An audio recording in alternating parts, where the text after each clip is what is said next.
Hi மக்களே, மாலை வணக்கம். சமீபத்தில் அண்ணன் உதயநிதி அவர்கள் தஞ்சாவூரில் நடந்த ஒரு பொதுக்கூட்டத்தில் ஆர்ப்பாட்டத்தில் தேவையற்ற ஒரு வார்த்தையை சொன்னார்னு சொல்லி அதை கட் காப்பி பேஸ்ட்லாம் பண்ணி அண்ணன் அரெஸ்ட் பண்ணி உள்ளே வச்சிடணும்னு சொல்லி 9 பிரிவுகள் வழக்கு தொடர்ந்தாங்க. உயர்நீதிமன்றம் அன்றைய அவரை விடுவிப்புன்னு சொல்லி எதிர்க்கட்சி தலைவர் அவர்கள் வெளியே சட்டமன்ற கூட்டத்தொடரில் கலந்துக்கிட்டார். சரி, இது விஷயமாக சமீபத்தில் முன்னணி நடிகையான சகோதரி குஷ்பு அவர்கள் ஒரு கருத்து தெரிவிச்சிருந்தாங்க. அண்ணன் உதயநிதியை பார்த்து, ஒரு தலைவன் சொல்லிக்கிறதுக்கு உனக்கு அசிங்கமாக இல்லையா, நீ எல்லாம் ஆண்மகனா, அப்படி இப்படின்னு வாயில் வர, அதாவது நான் கூசும் அளவுக்கான வார்த்தைகளை சொல்லி அவர் ஒரு வீடியோ வெளியிட்டிருந்தார். நாம சில விஷயம் கேட்க நினைக்கிறோம். குஷ்பு அவர்கள் வடநாட்டை சேர்ந்த ஒரு நடிகை தமிழ்நாட்டில் நடிகை ஆனாங்க. நாம எல்லாருமே ரசித்தோம்னு சொன்னதை விட நாம் கொண்டாடினோம். இன்னும் சொல்ல போனால் தமிழ்நாட்டிலலாம் குஷ்பு இட்லி ரொம்ப ஃபேமஸ் ஆச்சு அந்த டைமில். என்று தமிழன் தான் நம்முடைய உலகத்துக்கே ஒரு பாரம்பரிய எடுத்துக்காட்டான உணவான இட்லிக்கு குஷ்பு இட்லி பெயர் வைத்தவனும் அன்றே தமிழன் தன்னுடைய தரம் தாழ்ந்துட்டாங்கிறது என்னோட கருத்து. அன்றே தமிழன் தரம் தாழ்ந்துட்டான். அன்று ஆரம்பித்த கலாச்சார சீரழிவு தான் இன்னும் இங்கே வரைக்கும் நிற்கிது. அண்ணன் CM ஜோசப் விஜய் அவர்கள் வர வரைக்கும் நிற்கிது.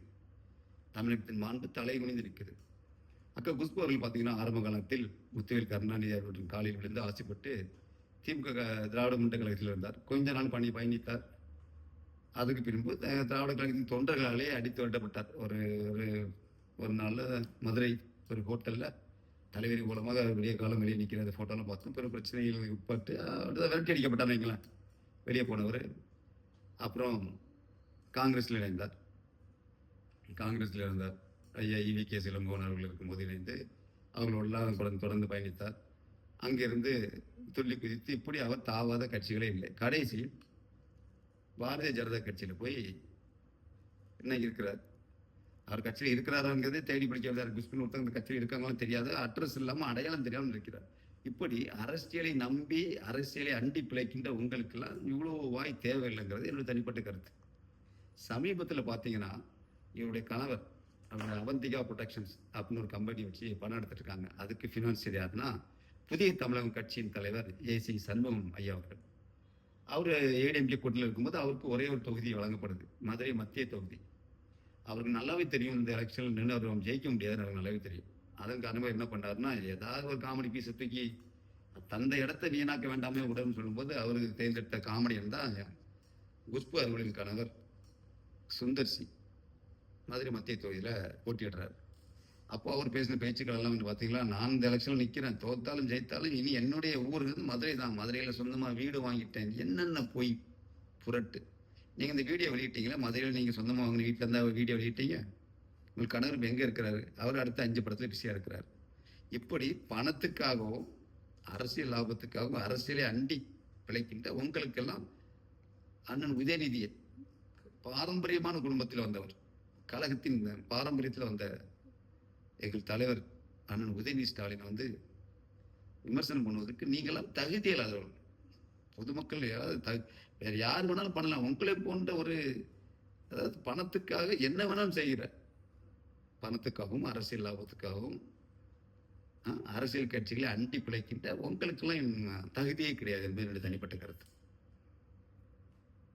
இந்த TVK என்பது திராவிட வெற்றி கழகம், தமிழக வெற்றி கழகம், அது அப்படிதான் வாயில வருது. இந்த தமிழக வெற்றி கழகம் ஆட்சிக்கு வந்திருக்கீங்க, உங்களுக்கு 1.5 கோடி பேர் ஓட்டு போட்டிருக்காங்க, அப்படித்தானே?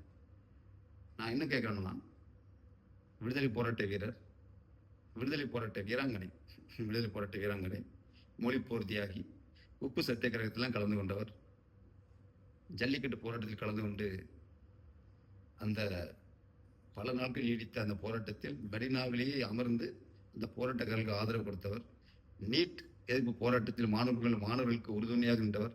இது போன்ற பல போராட்டங்களுக்கு சொந்தக்காரரான செல்வி தெரீசா அவர்களின் மாண்பையும் கண்ணியத்தையும் காப்பது மட்டும்தான் டிவிகேயின் கொள்கையா, இந்த தமிழக வெற்றி கழகத்தின் கொள்கையா நான் கேட்கிறேன். அனைத்து பெண்களின் மாண்பும் மரியாதையும் பாதுகாக்கப்பட வேண்டும், அதில் எந்த மாற்று கருத்தும் இல்லை. திரிசா என்கிற ஒரு நடிகைக்காக நீ இவ்வளவு பெரிய ஒரு போராட்டம். 9 பிரிவுகளின் கீழ் வழக்கு. சொல்லாத வார்த்தையை தெரிவித்து 9 பிரிவுகளை வழக்கெல்லாம் போட்டீங்களே, அதற்காக உங்களை தேர்ந்தெடுத்தார்கள். அந்த 1.5 கோடி பேர் இருக்காங்கல்ல, அதுல ஒரு 50 லட்சம் பேர் பெண்கள் வச்சா கூட அவங்க ஓட்டு போட்டிருக்காங்க. போட்டாங்களா இல்லையா? உங்களுக்காக எத்தனை எங்களுடைய சகோதரிகளை அழுதெழுது வீடியோ, அண்ணன் விஜய்க்கு ஓட்டு போடுங்க, ஒரு வாட்டியா ஓட்டு போடுங்க, அழுதெழுது வீடியோ போட்டாங்களே. அப்ப அவங்க எல்லாம் உங்களுக்கு பெண்களாவே தெரியலையா? உங்களுடைய தாவைக்கா எம்எல்ஏ பாலியல் சீண்டலுக்கு உட்படுத்தினான்னு சொல்லி உங்களுடைய தாவைக்கா நிர்வாகி பத்திரிகையாளர் சந்திப்பு நடத்துறாங்க. நீங்க அவங்களுக்கு கட்சியை விட்டு நீக்குறீங்க. இதுவோ உங்களுடைய மாண்பு? அண்ணன் சாட்டை துரைமுருகன் சாட்டை துரைமுருகன் சொன்னாதான் தெரியும். நம்முடைய நாம் தமிழர் கட்சியினுடைய ஒரு முக்கிய முகம். அவருடைய மனைவியை இழிவுபடுத்தி காங்கிரசின் மூத்த தலைவர் சொல்லலாம். அவர் திருச்சி வேலுச்சாமி அவர்கள் பத்திரிகையாளர் தமிழா பாண்டியன் அவர்களோடு இணைந்து கொண்டு அந்த சகோதரியின் பெண்மையையும் கண்ணியத்தையும் மாண்பையும் குலைக்கும் விதமாக எவ்வளவு கீழ்த்தரமான ஒரு பதிவு இன்றும் யூடியூப்ல காண கிடைக்குது. அதற்காக அவர்கள் மதுரையில அங்கு உள்ள காவல் கண்காணிப்பாளர் எங்கெல்லாம் மனு கொடுத்தும் இன்னும் ஒரு வாரமாகியும் எந்த நடவடிக்கை எடுக்கன்னு கொந்தளிக்கிறாரு. அப்ப அவங்கெல்லாம் உங்க கண்களுக்கு பெண்களாக தெரியவில்லையா? திரிசா மட்டும்தான் பெண்ணா?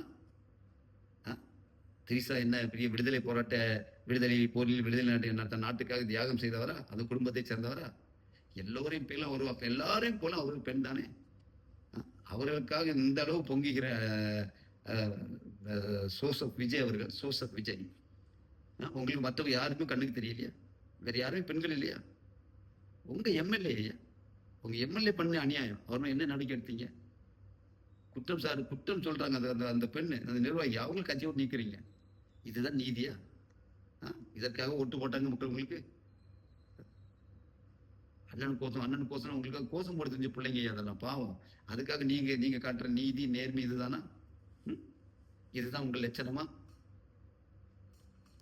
மிகுந்த வேதனையா இருக்கு. இது ரிலேட்டடா அதை பத்தி பேசும்போது ஒரு குரல் ஒண்ணு ஞாபகத்துக்கு வருது. வள்ளுவ பிறந்தகை, அந்த வள்ளுவ பிறந்தகையோட ஒரு குரல் ஒண்ணு ஞாபகத்துக்கு வருது. என்னன்னா, வேடன்றி வென்றி தருவது மன்னவன் கோலதோவும் கோடாதனில் அப்படின்னு வள்ளுவர் சொல்றார். அதுக்கு என்ன அர்த்தம்னா, ஒரு மன்னவனுக்கு அவனுடைய படைபலமோ அவனுடைய வீரர்களோ வெற்றியை வென்று தருவது அல்ல. ஒரு மன்னன் நீதியாக நேர்மையாக அவன் பண்ணுகிற ஆட்சி இருக்குல்ல, அதுதான் அவனுக்கு நீடித்த ஒரு ஆட்சி அதிகாரத்தையும் வெற்றியையும் தரும் அப்படின்னு வள்ளுவர் சொல்றாரு. இதை இன்னைக்கு இருக்கிற நம்முடைய அமைச்சர், முன்னாள் உச்ச நடிகர் அண்ணன் ஜோசப் விஜய் கூட நீங்களே பொருத்தி பார்த்துக் கொள்ளுங்கள் மக்களே.